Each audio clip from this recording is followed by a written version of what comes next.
DirecTV is a better way to watch whatever you want to watch. We all know the frustration and confusion that comes from endlessly scrolling, trying to find your favorite shows. DirecTV brings together your live TV and apps into one home screen, helping you avoid the hassle of plugging in passwords again and again or wasting time searching for what to watch across platforms. With DirecTV, you spend more time watching and less time searching for your show. Sign up for DirecTV today at directtv.com.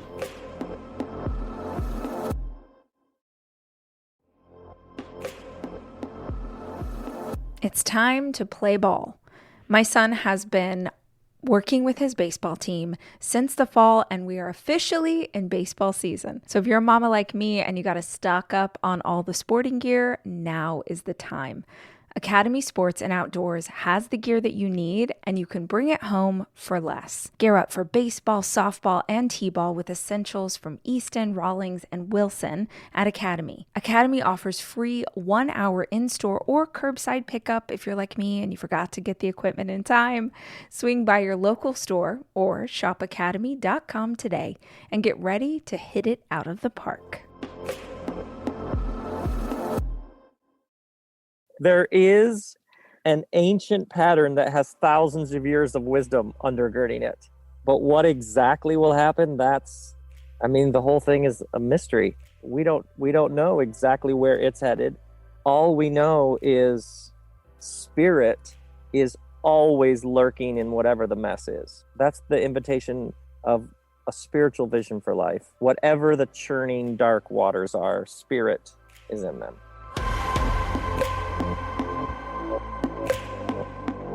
Hey guys, it's Rach. Welcome to the show. I'm so glad that you're here with us today. And I have a favor, which sounds kind of harsh if we just met, but I'm assuming that most of you have been a part of this community for a hot minute. And so I gotta ask, are you subscribed to the podcast?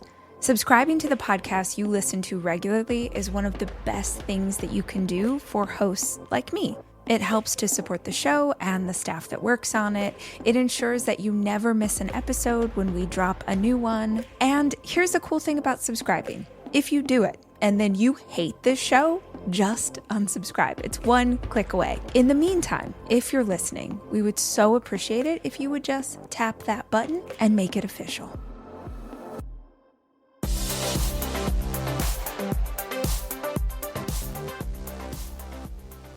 Hi guys, welcome back to the show and welcome back to a new conversation in our Mastermind series.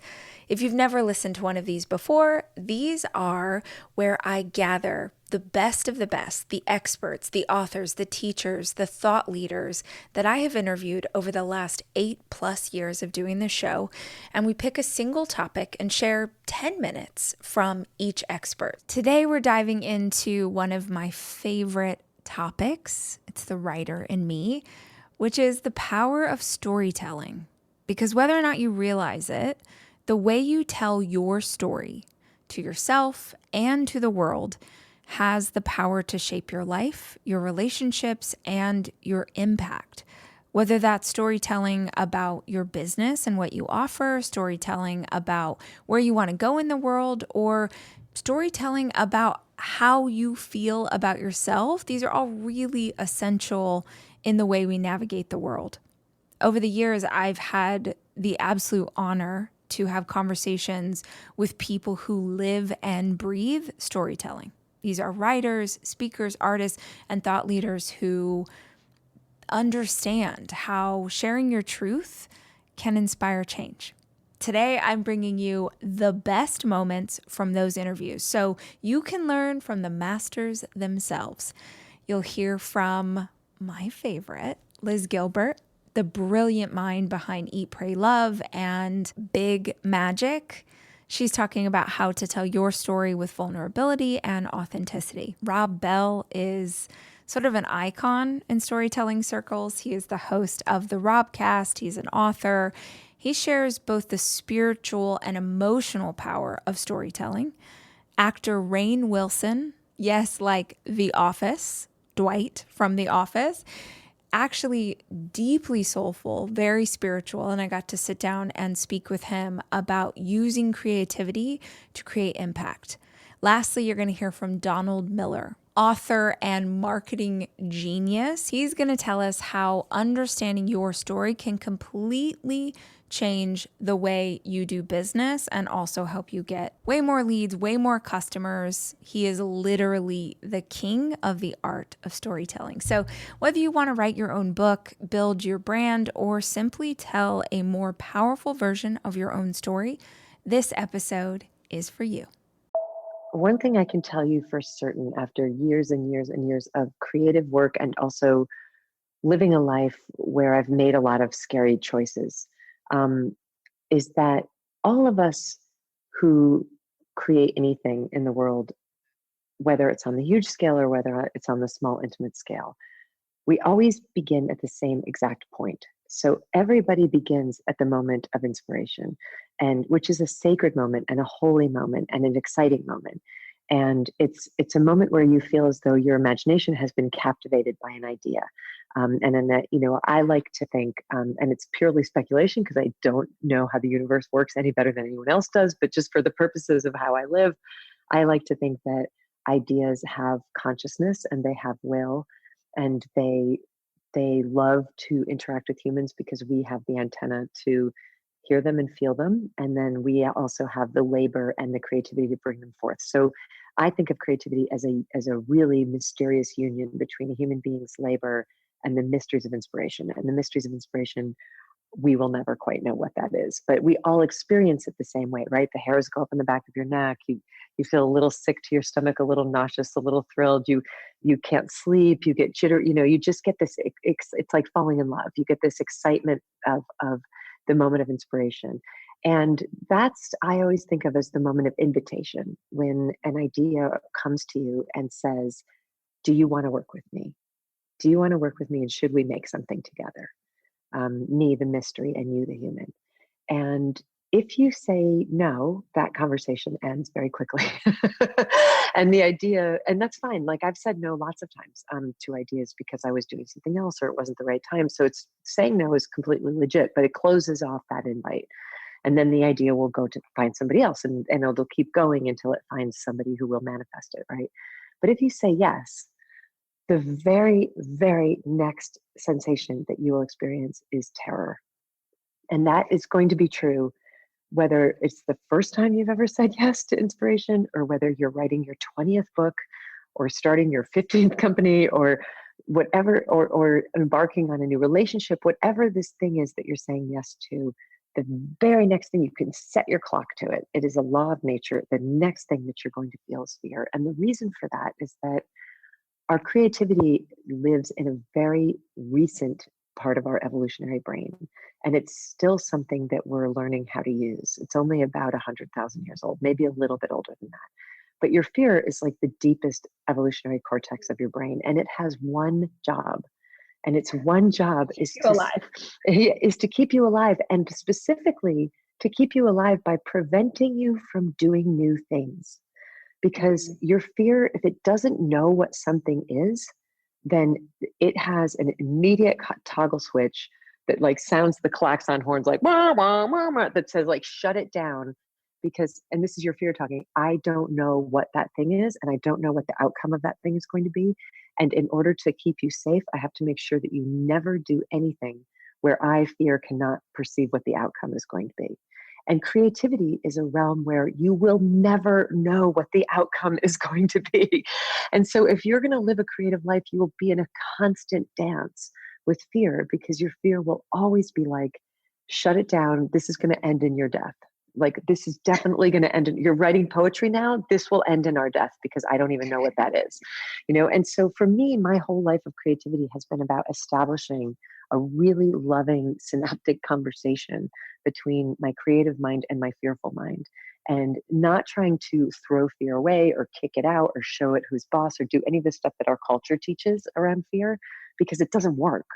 Anytime I've ever tried to throw fear away, it comes back twice as strong because then it gets a signal that there's real trouble, right? So I just talk to it very lovingly and constantly and throughout the entire creative process. It's not something I do once or twice or 10 times. It's an everyday thing where I have to say to fear, I understand and respect completely why you're reacting like this because you don't know how this is going to end. But I've written a few poems before, and so far no one has died from them. So you just speak in this really reassuring voice, and you explain to it what you're doing, and that you're going to continue doing it, and that you allow that the fear gets to be there. So I think what happens is that we have this misunderstanding that you're going to get to some point in your life where you're going to be fearless. And I think that the only fearless people in the world are either fully enlightened guru masters, of whom there are few, or sociopaths, of whom there are many. And the rest of us are just going to have to learn how to feel that and to work with it and around it and through it, but never without it. So I guess what I want to say is I just want to normalize the fear experience and tell you that I go through it constantly. I expect that I will always go through it. I don't want to be a fearless person because I don't think that's really a full person. And unless, as I say, someday I achieve full enlightenment, in which case I'll let you know. But until then, I've just resigned myself and accepted to the fact that it's just part of the human psychological landscape, and it's going to be with me. And it's proof. Rob Bell, our friend Rob Bell, would say, the fear, the butterfly in your stomach is proof that you've got skin in the game. And that's all it is. How can you even tell someone how to take care of you when you don't know how to take care of you? And how can you possibly know how to do that when you're younger? We are the most complex organisms that we are aware of in the universe, apart from the universe itself. And it takes a minute to figure out how to drive one of these things. That's why you have to have that incredibly merciful attitude of good guess, good guess, good guess. And if you're a genius, I guess you learn by other people's mistakes. But I'm not that kind of genius. I'm just barely smart enough to learn from my own, right? And so you've got to accumulate a lot of those kind of like bumper, back at, sorry, this thought it was this, but it's that, I thought this was a parachute, but it's a backpack full of bricks. Okay. I thought you were my salvation, but we're going to be tied up in divorce court for 3 years. Shit, that was a good guess. Yeah. But no, it takes a minute. And so, I think unless you're really not paying attention, unless you are almost willfully not paying attention, I think you cannot help but get wiser as you get older. And I think there's no way to not get happier as you get wiser. So it just goes in complete opposite. It's like opposite day to the terrifying story that culture tells you as a woman about what your best years are and what your best worth are. And that's just hilarious to me at this point. It's like, who would ever sell anybody a story that, when you're youngest and dewiest and your neck looks the best is when you're going to be the happiest. Right. That's crazy. That is literally psychotically crazy. Yeah. Because all you have to do is talk to young women and talk to old women to get the true story. Yes. I was at an event recently and a lovely young woman raised her hand and she said, I've got a question for you. I'm 21 years old. And I just said, oh, sweetie, I'm sorry. I'm sorry, but it's going to get so much better. I had to be 21 once too. Like we all have to get through it, but you'll get through it and someday you'll be 50 and it's going to be awesome. I think in a weird way, just directly to you, I would say that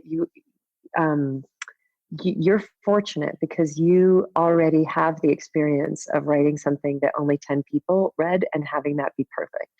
So yes, in your body, you have a bodily psychological memory of what it feels like to make something that people don't care about and for you to be awesome. So that itself should be, or could be, if you focus on that, an amazing piece of liberation, which is to say, I can go do again whatever I like. And I know that so I had the same thing, like my first book of short, whenever people come to me and say, I loved your first book, I'm like, pretty sure you're talking about Eat, Pray, Love, which was my fourth book. I'm pretty sure you didn't love my small literary collection of short stories that 11 people have read, but I loved it. I loved it, and I also was fine with hardly anybody reading it. So that puts you in a better situation than Harper Lee, because To Kill a Mockingbird was her first book. So anybody who has like huge success straight out the gate, I feel like that is an enormous obstacle because they don't have that experience of knowing what it feels like to do stuff that nobody cares about, and you just do it because you like doing it. So one thing I would say is that it sounds to me like your writing prior to your explosive success was your medicine, and that it was something that you did because it made you feel well, as we were discussing about that low hum of well-being that just feels good, right? So, and this I'll put out there to anybody. For a lot of us, for many of us, creativity was our first medicine. And a lot of us who grew up as anxious people, and I was a really anxious kid, my creative outlets were my first medicine. So writing was a place that I went to because I could disappear into it. I could have a holiday from having to be myself. I could forget, I'd look up, a couple hours passed, and I got to spend, I mean, this is the greatest gift in the world. I got to spend a few hours not thinking about myself, and that is like, there is no greater peace you will ever have than not thinking about yourself, right? So creative endeavors, part of the reason that it's so medicinal, it's one of the great gifts that the universe has given to humanity, is that when you are making something creative, you get a reprieve from having to think, having to worry, having to be. So if you're one of these people where creativity was your first medicine, and then generally what happens is that usually around adolescence, we discover the medicines that culture has created, which are shortcuts to well-being. So that's when we discover sex and substances and shopping and other things that begin with S. And we start to use that to medicate ourselves. Or success, we grow into that and we put the creativity aside. But if you were using creativity as your medicine, and then it became something that was marketed, and then it became something that was like your career, my suggestion to you is that you find another thing to do that is creative purely because it's fun. I think you guys know this, but in case you don't, my happy place is on the beach. Actually, that's not enough. My happy place is on the beach with an iced coffee in my hand. What a vibe. There are a lot of beaches out there, but there's only one people call the beach. Myrtle Beach, South Carolina, is made up of 14 coastal communities and 60 miles of sunny beaches. Together, they create a place that makes you feel like you belong. Shine and dine in a foodie haven with oceanfront patios, fresh seafood, low country classics, and southern favorites. Plus, my favorite, you can listen to live music any day of the year, outside at laid-back beach bars, at world-renowned theaters, or right on the boardwalk. You belong at Myrtle Beach, South Carolina. Plan your trip to the beach at visitmyrtlebeach.com.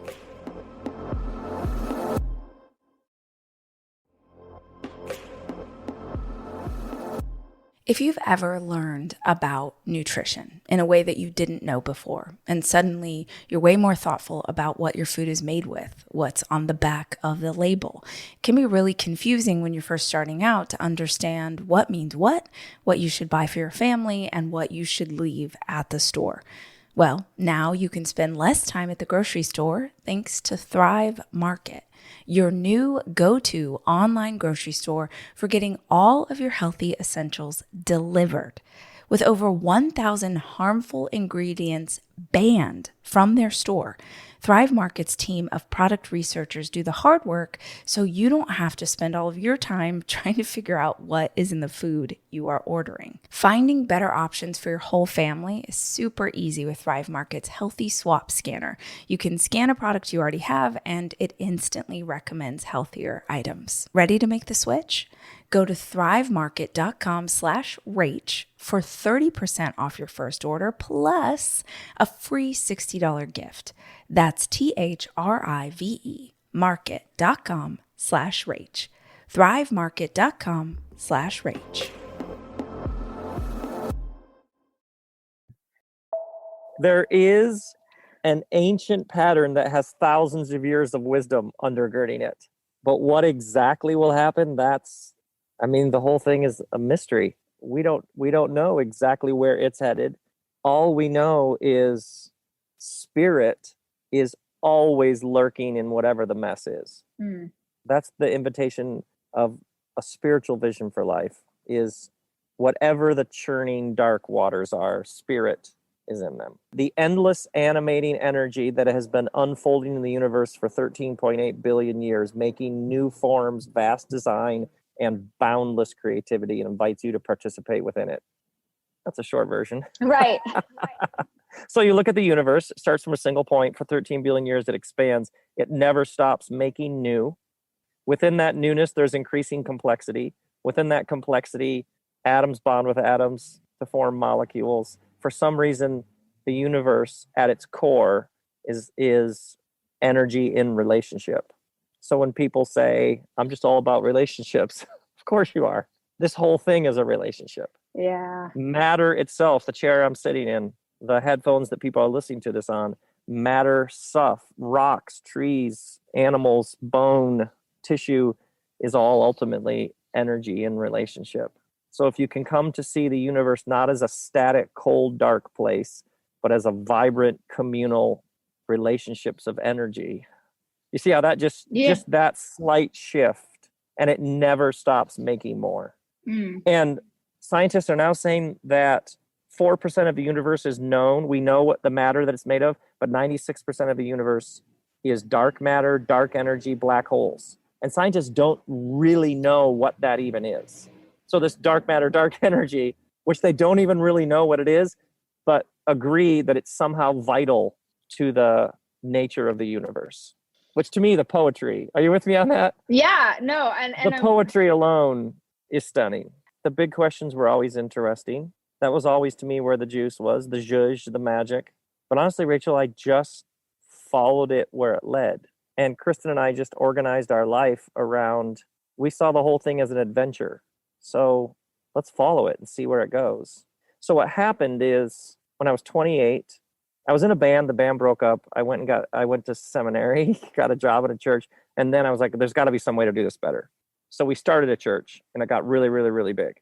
But what I noticed is I would be talking to people and they would say things like, I'm reading this book. It's blowing my mind. It's like seriously opening my heart. But if I tell people what I'm reading, I'll probably get fired from it. These are pastors. I'll get fired from my job.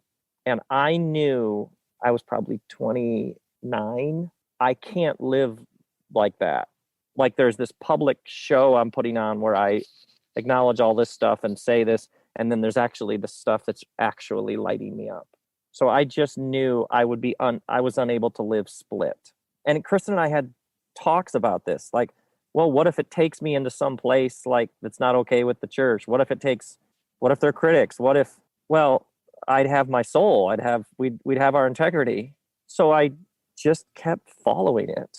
And what's interesting, even about, because I come from the Jesus tradition, is for many people that if they grew up with any sort of religion, it was narrow and constricting. So you leave that. But now the divine ache and the great mysteries, they threw out a bunch of things that turns out some of that was actually really helpful. So you probably need some form of path or lineage, some sort of structure that helps. Otherwise, the world tends to disintegrate a person. We end up with these pieces that we don't know what to do with from our past. All these bits and pieces we're like dragging down the road. And it's all part of it. It's all part of it. It's all part of how you became who you became. So yeah, I'm very interested in helping people own every square inch of their story. Yeah, your history, all the awkward, embarrassing moments that like, please don't bring that up. And you wince and you think, oh God, that picture, look at the pants I'm wearing, right? All that stuff. And yet, what did you expect? You've never been you. This is your first shot at being you. So through all of it, there's been something I call spirit. It's been called spirit for thousands of years. This animating energy in all the messes, inviting you to make something new out of all of it. And that leads you into the wonder and awe of your own existence. And that to me is the only game worth playing. Trust that if I'm finding myself there will be other people who find themselves there. Trust over a long period of time. Just trust that that will sort itself out. I like a deep, intuitive knowing and an experience that when I follow this, because it's like, why not just ask everybody what they want you to talk about and then talk about those things? Right. Right. Because when I follow the next thing I'm here to do, inevitably I'll cover those in some shape or form.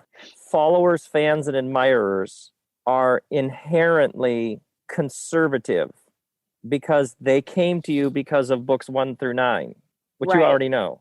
So nothing but love and gratitude, but they are inherently, the gravitational pull will be keep doing what drew me to you.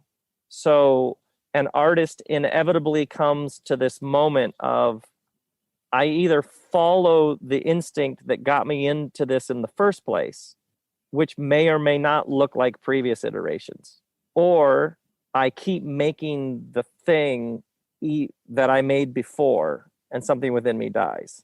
Right. And you can, I'm sure you can just see, just look around you, who took one route and who took the other. Right. Yeah. And what happened to me is I just kept following it. And sometimes it was bang, wow, the response. And other times it wasn't. The book that sold the most was not on any sort of New York Times list. The book that sold the least, well, like the whole thing just got jacked up for me at some point. Like none of that stuff actually can be predictable, or none of that stuff. It just, all that just became boring. You can see then how who you align with. So then you bring them this, that helps you discern who to align with.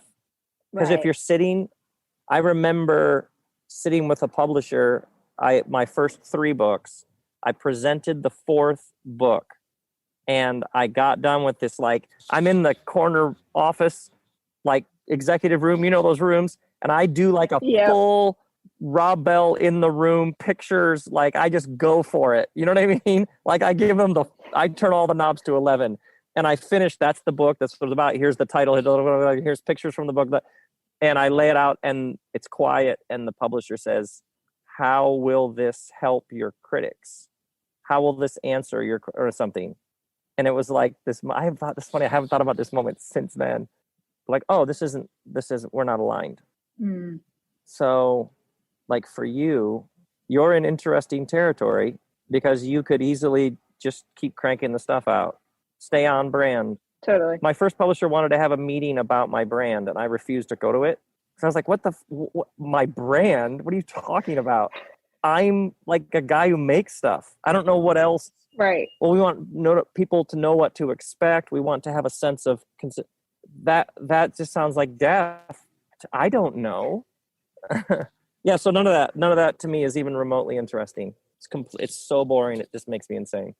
I literally had an editor one time email me and say, you never ask how your books are doing. This episode is brought to you by Saks Fifth Avenue. It's spring, or I guess I should say it's almost spring. But the second the weather starts turning and getting even slightly warm, I start looking for spring style. I think it goes back to when I was a little girl and I used to get an Easter dress. There's something about this time of year that makes me want to look for long, flowy maxi dresses and fun date night outfits, and maybe even something to spruce up my wardrobe for work. At Saks, you can find instant inspiration for whatever is on your list. Curate a brand new closet refresh, or just get 1 or 2 great pieces to upgrade your overall look. If you're looking for shopping to be fun, easy, and stylish, then head to Saks for inspiring ways to upgrade your personal style. Shop Saks.com.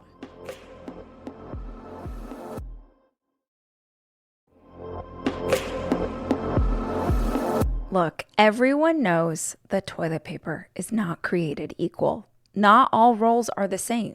Some are too soft. Some, can we say, sort of crumble, if you know what I'm saying? Then other toilet paper is so strong that it can actually hurt. And let's not even talk about the toilet paper that is so thin, it doesn't get the job done.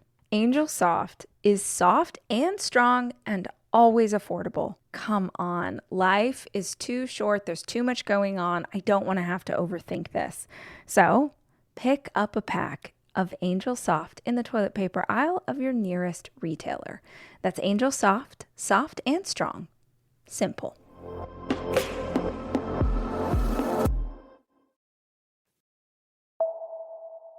I really believe that from the very beginning, our message was, if you would have done what we told you to do 3 years ago, you would not be struggling in this pandemic. Your business would still be growing, because almost everybody that we talked to who did what we told them to do grew, even fine dining restaurants and plastic surgeons. Yeah. So that just, to me, it gave me this incredible confidence, or, even more of it, that, gosh, we make people a ton of money, and right now they need money. And so that's, and our products are not very expensive. So, I think, double down and believe in your products. If believe in yourself, believe in your product. If it really helps people, they are getting a great return on their investment, and it's a good investment. The other thing, we still live in the greatest economy in the world, not only the greatest economy in the world, the greatest economy in the history of the world.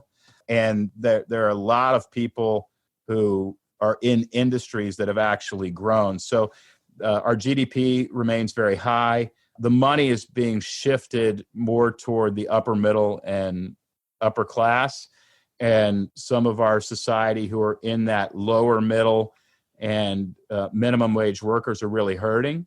And so we want to reach out aggressively toward the people who actually have more money, and then find ways to help those who don't. And so, ever since this, I've never left such big tips. I'm not a big tipper, but I'm just, you want to do everything you possibly can. If you're succeeding, you want to help, because the money has shifted around. It hasn't dried up. And so let's understand that there's still plenty of money out there, and try to just do what we can in the free market to distribute it better. I'm pretty good at delivering material. All the surveys were coming back saying, we're going to tell all our friends about it. But month after month, we just have 350 people. And I realized I'm really great at writing 300 pages or teaching a class for 8 hours. I'm not very good at writing the paragraph on the back of the book that makes people want to read the book. It's a totally different skill set. And so I developed a framework that helped people clarify their message. You just feel so confused, and you just don't feel like you can say succinctly what people need to hear in order to understand what you do. So let me give you an example, Rachel. Let's say you're at a cocktail party. You meet two people. They do the exact same thing. They have the exact same job. They sell the exact same product, the exact same quality at the exact same price. You ask the first person, what do you do? And they say, well, I'm an at-home chef. And then you say, oh, where did you learn to cook, and who have you cooked for, and what are your favorite restaurants there in Austin, and all that kind of stuff. You're not really interested in buying their product. You ask the next person, again, who does the same thing, same quality, same price. You say, what do you do? And they say, well, you know how most families don't eat together anymore, and when they do, they don't eat healthy? I'm an at-home chef.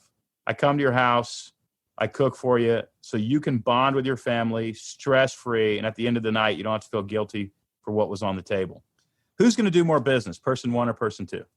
So we teach people to say what person two said as it applies to their business. And we do that using a 2,500-year-old formula that started, maybe it's older than that, but the first place it was ever written down was by a guy named Aristotle, who wrote a book called Poetics. And it has been proven in all of its iterations throughout the centuries to captivate a human being's attention. They cannot not pay attention to story. So we teach people to talk about their business in such a way that customers cannot not pay attention. They have to pay attention. And we've seen, our first customer was Procter & Gamble. The second customer was Ford Lincoln. And now there's 50,000 customers later. We just see businesses who have great products but don't know how to talk about them go through our process, filter their message, and they finally see customers paying attention and be differentiated in the marketplace. So that process goes through story. And I'll just share with you a couple of the paradigm shifts. One is never play the hero in the story. In fact, never really even tell your story. It's not important. invite customers into a story. And really, the customer is the hero of the story, not you. And there's a couple reasons for that. One is the hero is actually a weak character in every story you go. Every movie you see, the hero is a weak character. They're not strong until the last 5 minutes, right? But they're filled with self-doubt. They don't know if they can get the job done. They don't even want to be in this story. They're forced to take action. That's not you, right? You're strong. You're the brand that's selling the product. So you position yourself as the guide, which is a different character in the story. Yoda is a guide. Obi-Wan Kenobi is a guide. Haymitch in Hunger Games is a guide. Mr. Miyagi in Karate Kid is a guide. And the guide character exists to help the hero win. So your customers are out there struggling. They're in pain. Otherwise, they wouldn't be interested in talking to you at all. There's some sort of problem that they're dealing with. And you want to come into their life and say, look, I have a tool that you can use to solve this problem and win the day and have a climactic scene in your life that resolves the trouble you are experiencing. That's what a guide does, right? And everybody out there is looking for a guide. And these brands that make the enormous mistake of positioning themselves as the hero, they lose. Because when their customers say, I'm a hero looking for somebody to help me, and then a brand comes out and says, we're a hero trying to build a big company, and the customer goes, well, I'm glad you're a hero. I'm a hero too. Can you step aside? I'm looking for a guide who can help me. Right. You know, when you talk about being a lawyer, being a doctor, universities will never go away. They are very important. In fact, they're probably one of the keys to the success of this country. But within the business school system, you know, you're 19 years old, you're studying mergers and acquisitions, you're studying, you know, how to sell options on commodities, you're studying stuff that you will never do in a million years.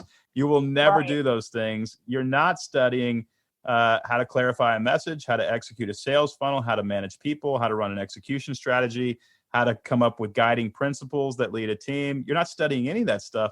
You're not studying how to run a meeting efficiently. You're not studying how a business really works and how not to crash a business. So you're not giving people the frameworks they need to create good business intuition.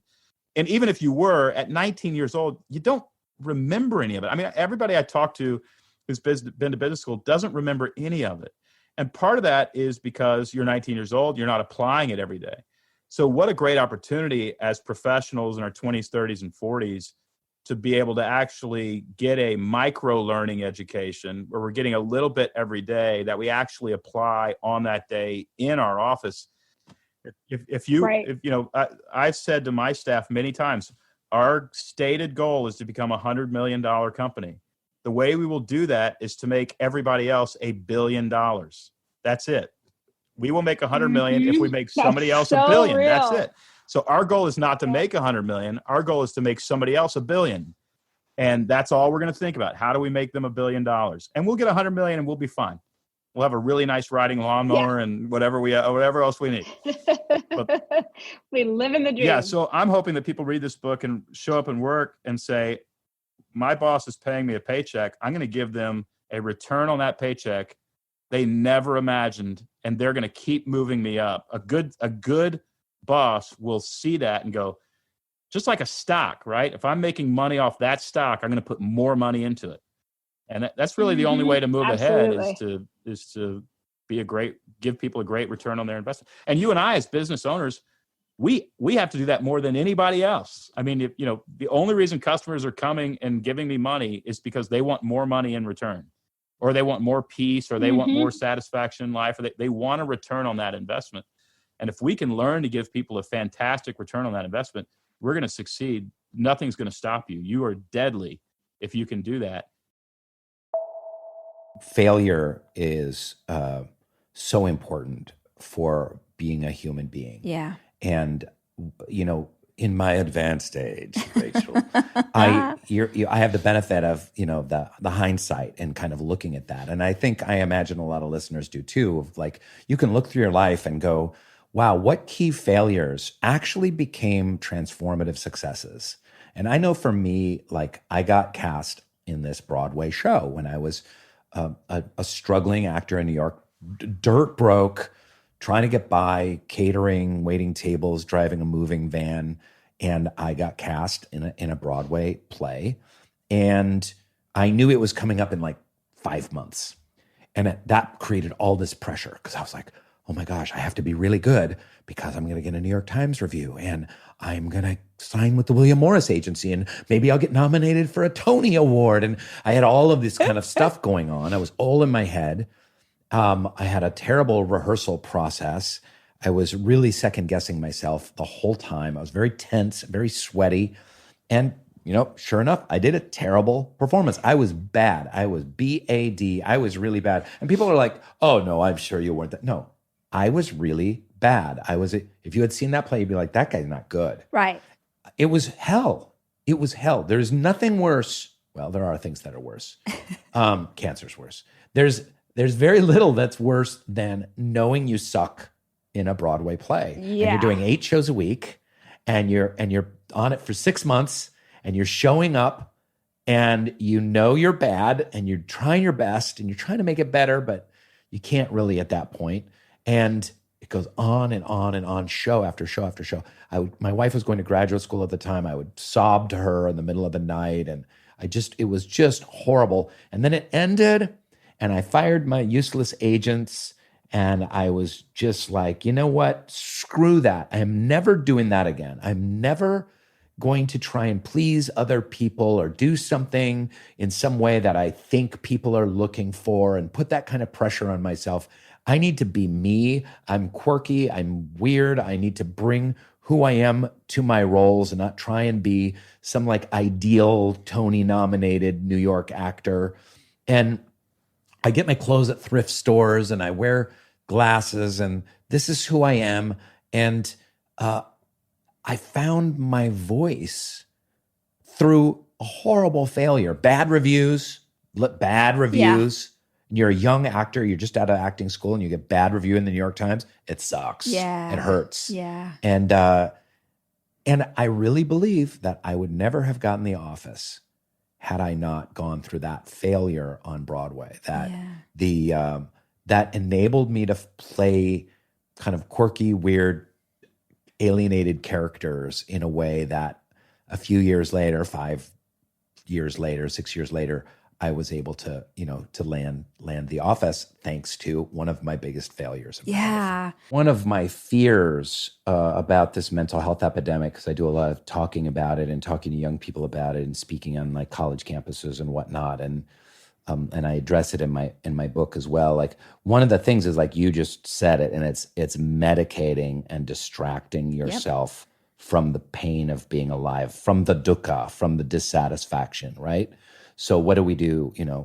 Alcohol, sure. Right. And now it's kind of like this free-for-all with pot. And there's a pot store on every corner. Right. And it's kind of like, Right. hey, it's totally safe. You can't OD from pot. Right. Well, that's true. You can't OD from pot, but you can medicate yourself using it every single day in a way that doesn't allow you to really address the underlying anxious need. Yes. And your phone, I'm so addicted to my phone, like social media, getting likes, making sure you're responding to texts and emails, constant distraction. Like when am I alone with my thoughts? Instead I can just look at YouTube videos of like otters dancing in the kitchen or something. So that's a distraction, right? Anything that medicates and distracts us from the essential pain of being alive, because it is painful and joyful, and there's joy in that pain and there's pain in that pain. Well, I talk about this in my book, in Soul Boom, because I view the spiritual path as a twofold path. So, and I compare it early on in the book, because I try and bring a little comedy to the equation, to two great 70s television shows. Yes.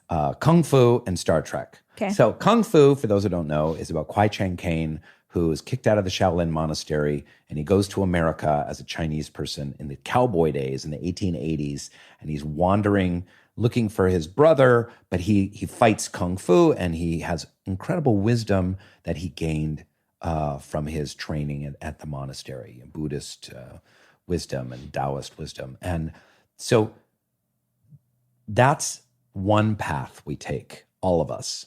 We are all Kwai Chang Caine. We're all on a journey, on our path, trying to make ourselves better, trying to share our wisdom, trying to help people as we go along, because he would always help people and fight like racist cowboys and stuff. And then the other one is Star Trek, which is humanity in Star Trek. What has happened in Star Trek that has allowed the Enterprise to take off and boldly search for strange new worlds? Well, there was a World War III on planet Earth. Things got really bad.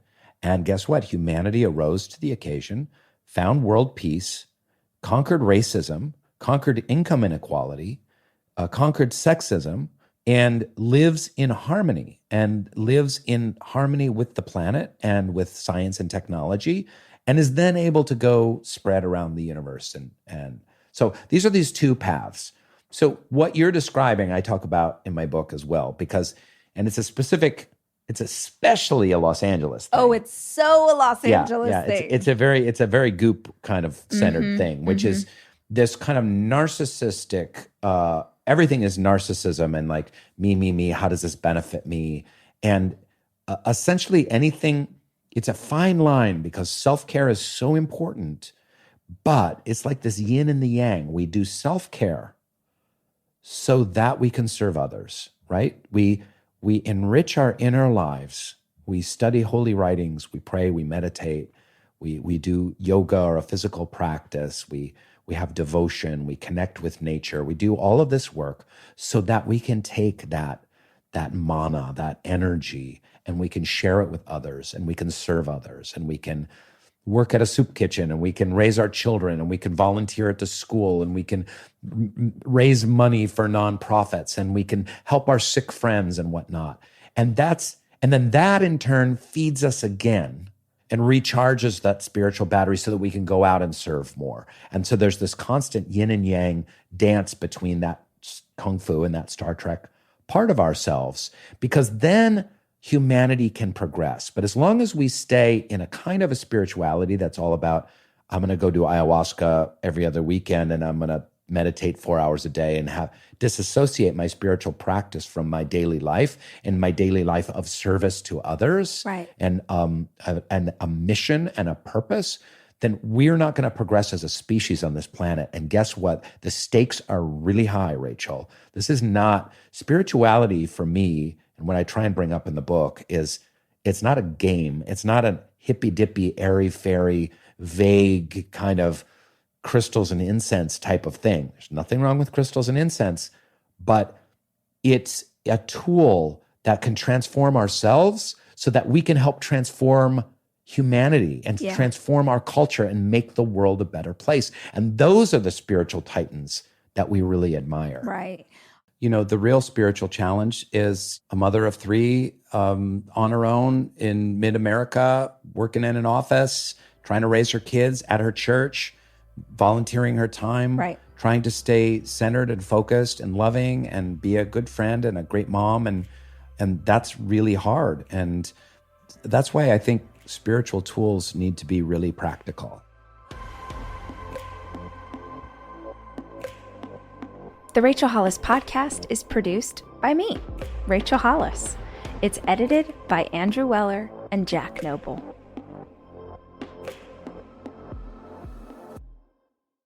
At Capella University, learning online doesn't mean learning alone. You'll get dedicated support from people who care about your success. A different future is closer than you think with Capella University. Learn more at capella.edu. I've never felt like this before. It's like you just get me. I feel like my true self with you. Does that sound crazy? And it doesn't hurt that you're gorgeous. Okay, that's it. I'm taking you home with me. I mean, you can't find shoes this good just anywhere. Find a shoe for every you from brands you love, like Birkenstock, Nike, Adidas, and more at your DSW store or dsw.com.